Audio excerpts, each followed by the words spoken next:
It was supposed to be a decisive victory.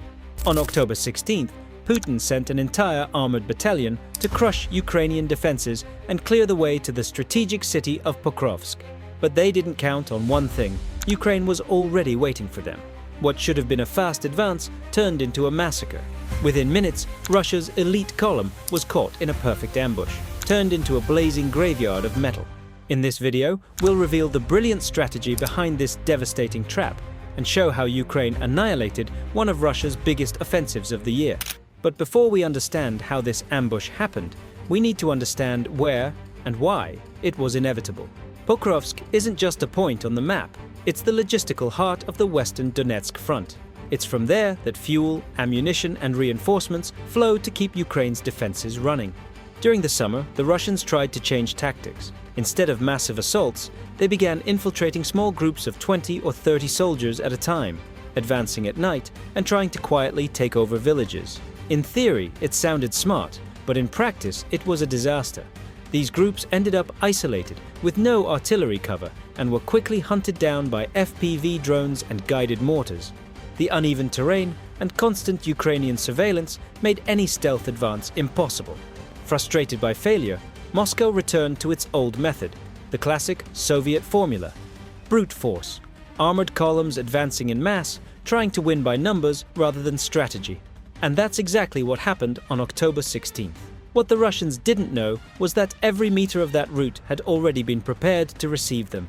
At dawn, the hills around Shakhove looked calm, but that calmness hid the prelude to one of Russia's biggest disasters of the year. At 5:30 in the morning, the silence was broken by the heavy rumble of diesel engines and steel tracks. According to a report from the Azov National Guard, between 5:30 and 8 in the morning, the enemy launched an attack with 22 armored vehicles. It was an elite force made up of T-72B3 tanks, BMP-2 infantry fighting vehicles, and BTR armored carriers. The objective was simple: break through Ukrainian defenses in Shakhove and open the road toward Dobropilya. The plan was to advance through a strip of forest along the edge of the village, using the trees as cover against aerial observation. But what seemed like perfect shelter was, in fact, a carefully built trap. In the hours leading up to the attack, Ukrainian drones had already been watching every movement. Ukrainian command knew exactly where and when the enemy column would pass. As the first tanks crossed the tree line, Ukrainian operators began marking targets. Orlan-10 reconnaissance drones captured the advance in real time, while FPV drones, manually guided kamikaze units, waited for the signal. Every Russian vehicle was tracked with pinpoint coordinates. By the time the attack began, Ukrainian artillery was already locked in. The Russians tried to maneuver through the woods, searching for cover, but there was nowhere left to run. The terrain was mapped, and Ukrainian UAVs followed every attempt to flank.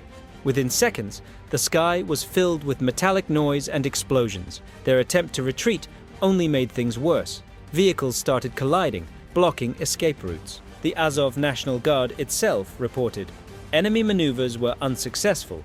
Part of their units were destroyed before they could even hide."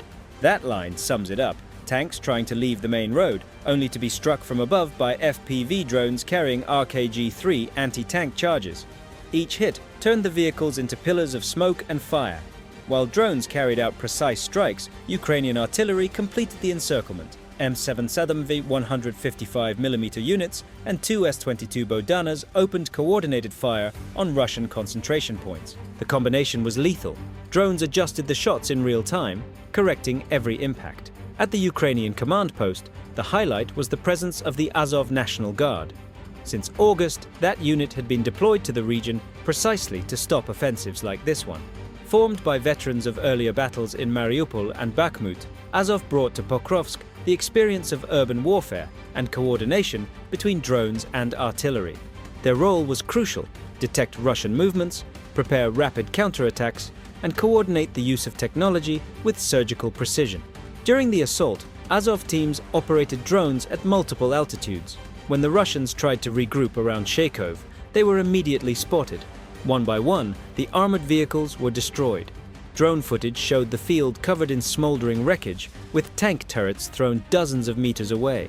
In less than 3 hours, the Russian battalion had ceased to exist as an operational force. The surviving troops abandoned their vehicles and tried to retreat on foot. The attack that began with 22 armored vehicles ended with fewer than half returning intact. The so-called decisive offensive had turned into a graveyard of steel. But for Ukraine, that victory wasn't just tactical, it was symbolic. It proved that even against a numerically superior force, intelligence and preparation still defeat brute strength, and the name Shakhove came to mean exactly that, the place where Russia's tank war met the limits of its own arrogance. But if there was one reason behind Russia's failure in Shakhove, it could be summed up in a single word: technology.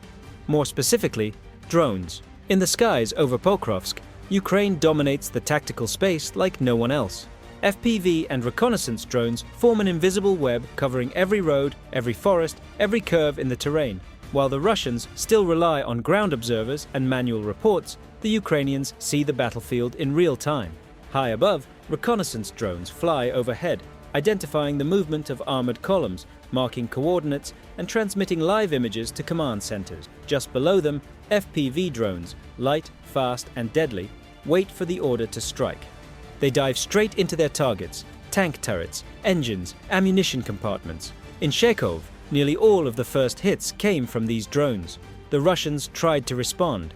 They set up observation posts, positioned machine guns, and deployed portable anti-air systems to intercept Ukrainian aircraft. But they failed completely. The number and mobility of the drones were so overwhelming that whenever they fired at one, two more were already circling from the opposite flank. Every Russian shot only revealed another position, which was immediately destroyed. But the drones were only the beginning of the problem. Once a target was located, the second part of the mechanism came into play: artillery. M7 Sadin-7 howitzers and 2 S-22 Bodana, self-propelled guns operated in perfect sync with the UAVs. Drone operators corrected the impact in real time, turning every shot into a surgical strike.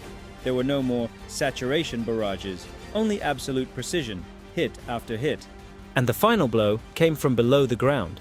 The routes used by the Russians were covered by smart minefields, planned using data collected weeks earlier. These weren't random traps. They were laid out with pressure and vibration sensors, placed exactly where the tanks would have to pass. When one vehicle triggered the first mine, the following explosions created blockades that forced the columns to stop, the perfect scenario for drones and artillery to finish the massacre. Not even Russia's most advanced tanks escaped. The T-90M, considered the pride of the Russian military industry, had already been tested in that same sector weeks before. On that occasion, 3 of them were destroyed in less than 5 minutes. Reactive armor, thermal sights, modern sensors, none of it survived the combination of drones and guided munitions. And in Shakhove, history repeated itself. What was supposed to be the symbol of Russian strength became just another burning wreck on the road. Each explosion, each impact, carried the same message. No matter how big your tank is, if the enemy sees you first, you've already lost. What was left after Shakhove wasn't just mechanical destruction, it was an open wound in the Russian army. Days later, President Volodymyr Zelensky publicly announced that Russia's offensive toward Dobropilya had cost over 3,000 casualties in a single operation. But the most shocking number isn't how many, it's what kind. Zelensky used the word irrecoverable, a term with brutal weight in military language. It means those soldiers aren't just wounded or out of combat, they're dead, missing, or in a condition that will never allow them to return to the front. Estimates indicate that along the Pokrovsk line, the ratio of Russian dead to wounded reached 1 to 1.3. That's nearly double what you see in modern armies, where the norm is 1 killed for every 3 or 4 wounded. In other words, the Russian army isn't just losing men at a rapid pace, it's losing the ability to save the ones still breathing. It's the picture of a command that throws soldiers into battle with no medical support, no evacuation plan, and no intention of bringing them back alive. The same collapse is visible in their machines. Recent satellite images revealed the state of Russia's armored storage depots, those vast yards used since the Soviet era to store reserve tanks. At the start of the war, there were more than 7,000 vehicles in storage. Today, fewer than 100 remain ready for immediate use. The rest are rusted, cannibalized, or completely scrapped. Russia is being forced to reactivate equipment from the 1970s, T-62s and even T-55s, machines that belong in museums, not on modern battlefields. This exhaustion explains Russia's new attack pattern, the so-called meat assaults. It's the tactic of desperation. When tanks and drones run out, Russian command simply sends waves of infantry on foot with no cover and inadequate gear. Reports from the front lines are clear, men being ordered to advance in open fields with little ammunition and almost no chance of return. Disposable groups used to expose Ukrainian positions and prepare the ground for the next wave. It's a strategy that looks more like World War I than a war of the 21st century. Shakhove and Dobropilya showed the result of that in real time. Columns destroyed, lines wiped out, and an army bleeding in both men and machines. And with each new offensive, Russia seems to be digging itself into a deeper hole than before. Because in modern warfare, victory doesn't belong to whoever has the most soldiers, it belongs to whoever knows how to preserve them. After Shakhove, the Donetsk front entered a new kind of stalemate.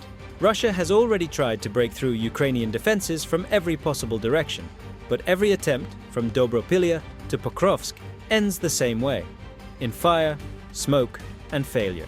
The operation on October 16th was supposed to open the corridor to Dobropilya, but what it opened was a deep wound in Russia's military pride.